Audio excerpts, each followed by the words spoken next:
What up, Golden Era Podcast? Free agency day one never fails to provide the drama. We've got plenty of it. Quick recap: Cameron Sullivan, Ja Morant, both in Miami. We'll talk about them in a sec. Jalen Green, Trey Hunter, both back in Orlando. Three restricted free agents signed on the dotted line: Deontay, Darius Dixon, and Robert Mack. So that's going Deontay back to Golden State, Darius in Utah, and of course Robert Mack in Charlotte. Jalen Blackman and Jonte Taylor are both headed back to Portland, and then Noja Sosnauskis is back to OKC. Those are the high level ones. Restricted free agents, we expected that. They weren't walking out the door for any number of reasons, and no team. This was not going to be a D'Angelo Ion situation for any of those three. They're just on a different tier. Jalen Blackman and Jonte Taylor, look, Portland trying to find some way to add some talent here.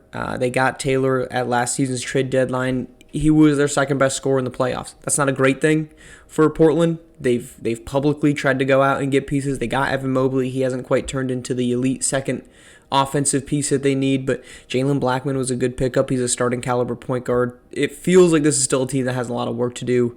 And then Noja Sosnauskis, OKC wasn't letting him walk. Why would you? He was an all-star caliber player at points last season and the year before since coming over in the Cade Cunningham deal. He's been really good for them. They've got plenty of things that they're trying to figure out. They still need to get a point guard. That's something that they were dealing with all of last season. But Sosnauskis is a playmaker at the four. With him and Michael Chasen, you feel confident about some type of building moving forward. And it's not OKC to tear down and rebuild. They did that after the Russell Westbrook era and the Kevin Durant era. They haven't done that since. They've been consistently trying to compete and add pieces ever since they went out and drafted Cade Cunningham. Since then, it has been about winning and being competitive, and this is a continuation of that. Even if he has some availability in the market, that could be something they do. You bring him in, he's still a really good center. He's 28, or excuse me, a good power forward. He's 28. You could move him potentially for a couple assets down the line. All right, enough of that. The big story and the ramifications of it is Cameron Sullivan and Ja Morant both signing in Miami. Cameron Sullivan was the worst kept secret going to Miami that the league has had in a couple of years. There's been some surprises in the last couple of years. Cameron Sullivan was not one of them. Cameron Sullivan, though, does this move the needle? Look, Cameron Sullivan is we talked about it on the offseason preview pod. Cameron Sullivan is a great piece. Okay, he's a really good defender. He's a great rebounder. He's an all-star caliber center just from those pieces. He's Rudy Gobert in this next generation, right? If you look back 15 years, he's Rudy Gobert. What he's not is he's not Robert Mack. He's not Xavier Carter. He's not Abiz Ojale. He's on par with like Devin Anderson, right, in Washington. He's a good center, but he's not going to change the franchise on his own. So him being there, you wanted to package this as we've got a star in Miami. You got a guy.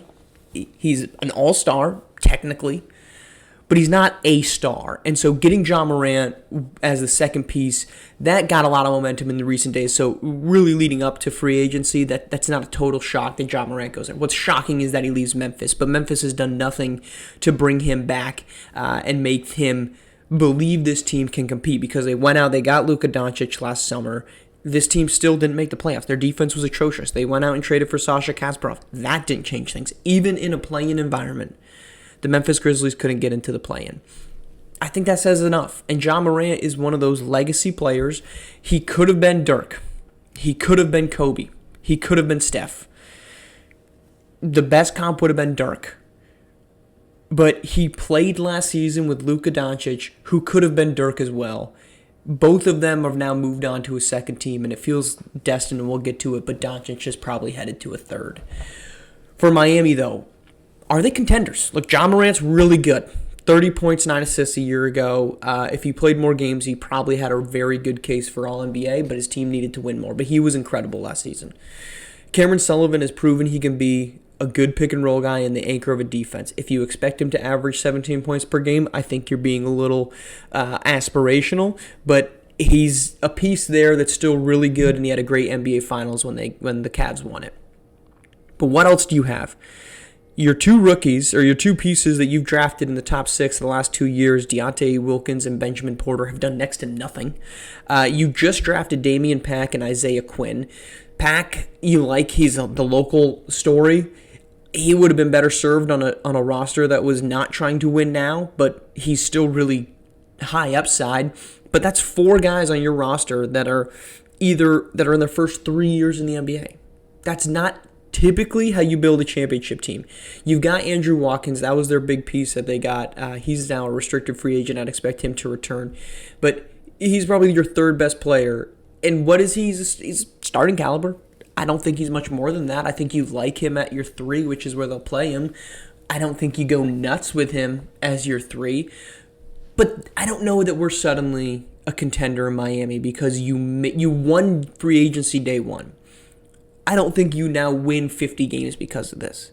I think you now enter yourselves into the conversation for a play-in spot, if not a 6 seed. I think that's probably their range, is a 6 seed or maybe a 5 if they get hot. But more than anything, this is a return of relevance, I think, for the Miami Heat. This is their last since 2029. Remember, they had a really great early 2020s. Kevin Durant comes into town. They make back-to-back finals and lose to the Warriors in 22 and 23. They make the playoffs. Every year they were the number 1 seed in 23-24. They lost in the conference semis to Boston. They made the playoffs every year up to 27-28, and they won 41 or more games every single year in that stretch. Since then, since the 2028-29 season, they've won 30 games once. They've been under 20 wins twice the last 2 years, and then their other 2 wins are 26 and 29. Their highest standing was last season at the 14th spot in the Eastern Conference, and the only reason that it wasn't any lower is because the Pistons also won 19 games, and the Sixers won 16 games. This is not your grandfather's or your dad's Miami Heat. This is a bad team. This has been a bad team for 6 years, 5 years. They needed to turn this around, and Ja Morant and Cameron Sullivan do it because their drafting has been so atrocious since the departure of Pat Riley that they have not been able to become relevant again.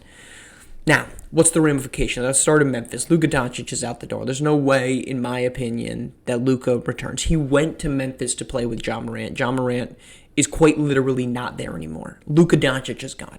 Okay? Where does he go? I think there's a massive list of suitors for his services, and I think that list of suitors is identical to the list that we'll talk about in a second for Jason Sanders, if that comes. I don't know what happens next with Jason Sanders, but Luka Doncic, to me, is a shoo-in to be gone. Phoenix, they want to add a star. They are desperate to add something else. That seems to be their prerogative, and every person that I've talked to around the league, the Suns are ready to change. It probably means Marcus Young Jr., who's a restricted free agent, finds a new home, and it probably means Nathan Servin is out the door. All they want is Cade Cunningham and Jacoby Cleaves, and we got to figure out the rest of it because they got embarrassed by the Warriors in the conference finals last season, getting swept in 4 games.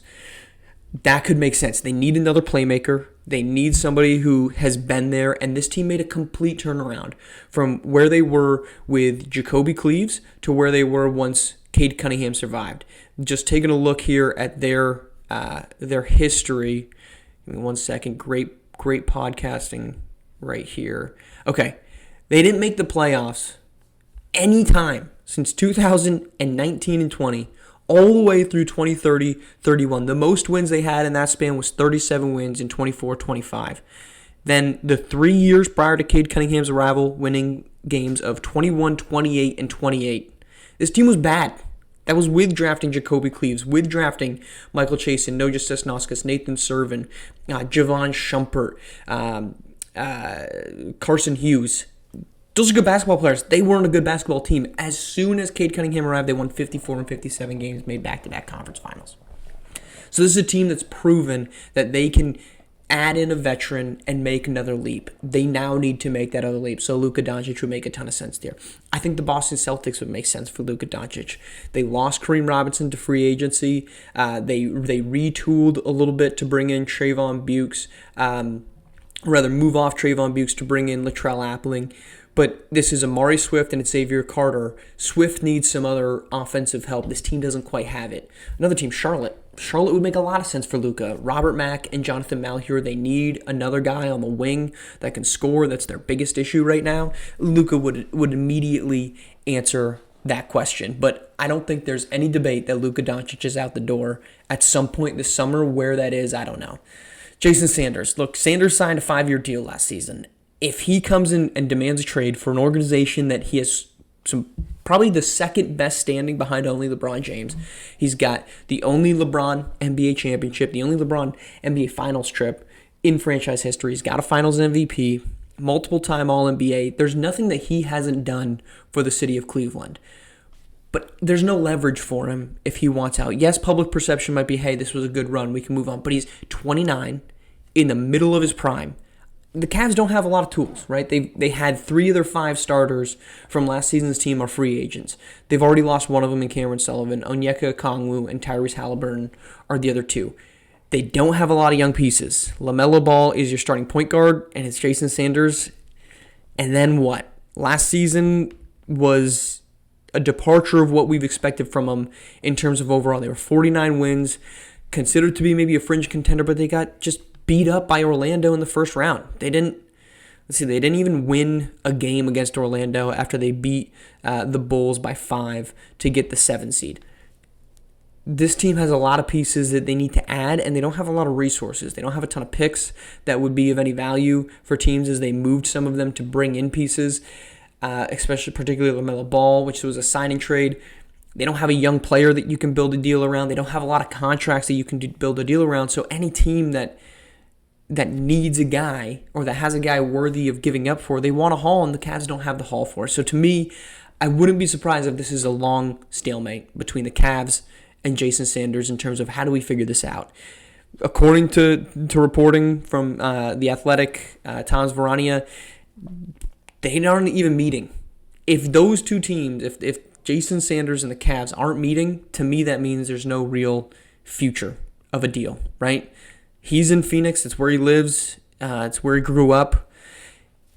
If he's not talking to the Cavs, how are they moving forward? To me, that doesn't seem like there's a lot of panic. So if anything's going to happen, it's going to be a long, drawn-out process. Day 2, there's still plenty of pretty sizable names still out there. What happens with Phoenix, I think, is a big piece. And then there's still that looming Tobias Bell trade request from Indiana from last season. So I think there's a lot still on the table. But the big news, day 1, continues to not disappoint.